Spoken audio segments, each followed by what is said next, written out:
high-tech thieves taking your money from your bank account using your ATM cards. Police are on the lookout for these men, wanted for stealing more than $500,000 from victims in the New York area. They placed a device called a skimmer on an ATM at this bank and installed a tiny overhead camera to record customers' PIN numbers. Here's a side-by-side of two ATMs, one with a skimmer and one without. The gadget is disguised as part of the ATM and is barely noticeable to the untrained eye. And they come in all shapes. This is another type of skimmer right here.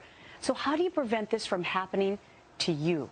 Let's go out to Steve, who's going to show us exactly how this works and how to avoid it. That's all right, Steve. All right, thanks very much, Gretch. This is Sean Seibel. Sean, you went to an ATM and you thought there was something suspicious. What happened? Yes, I went to an ATM and I dipped my card into card slot, and there was a little bit of resistance. And I realized that there was a false front on the card slot. So it wasn't the same color. It was something. No, it was actually the identical color. It was matching. It was undetectable by the eye, except I realized that there was two pieces. I realized that there was, a public device usually doesn't. It was loose. It was loose. It was a little loose. And I just peeled off the front. It was attached by double-sided masking tape. Oh, that's crazy. And right up there, above the keypad was? There was a false mirror that had a pinhole camera inside of it, looking down at the pin pad and recording everybody's pin pad activity. Oh, that is diabolical. So what did you do? You realized that was loose? I removed both items. I turned them into the branch manager. The branch manager didn't know what they were. I explained to them what I thought they were from what I read. She's the branch manager now? Well, now she does. I guess so. All right. Glad you got it.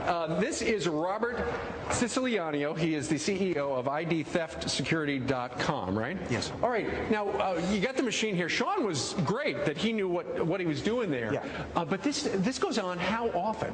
Well, it's $1 billion problem, and it's happening all day, every day, and scammers throughout the world are taking full advantage of the flaws in the system. Okay, so Sean said that the skimmer was the same color, but it was a little loose and stuck on there with double-sided tape. Right. Sometimes it's as obvious as that. Right. Well, this right here could be covered up, and they double-side stick a device like this. You slide your card through, and like Sean said, they have the camera right here taking a picture of your PIN code, and next thing you know, you slide your card, they take a picture of your PIN code, and they have your information. Right.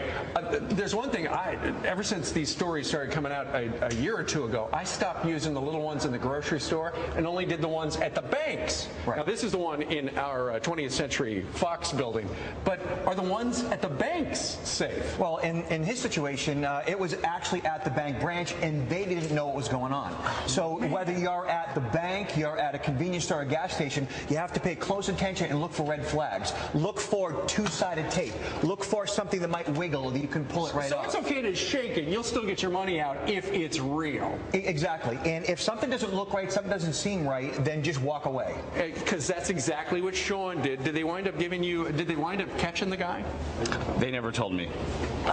That is crazy. Okay, so you got high-tech style stuff like that, but low-tech stuff as well, because the economy's tough and there are a lot of bad guys out there. Yeah, we're in a recession right now, and old-fashioned scams are back. Check fraud is a billion-dollar problem. Check washing is a huge problem. Pick up a Uniball pen at uniball.com to prevent check washing. What's check washing? Check washing is when they go through your mailbox, they take your checks out, they actually wash off a canceled check. Exactly. Or actually a pay-to check. Okay. They wash out the pay-to information, they put their own information in there, their own name, and they change the amount, and they cash the check to themselves. You have just scared the living daylights out of a lot of people. So use a Uniball pen, you say? Exactly. All right. Interesting stuff. Robert, thank you very much. Sean, thank you. Way to go. They should give you some sort of a reward or something. All right, Brian.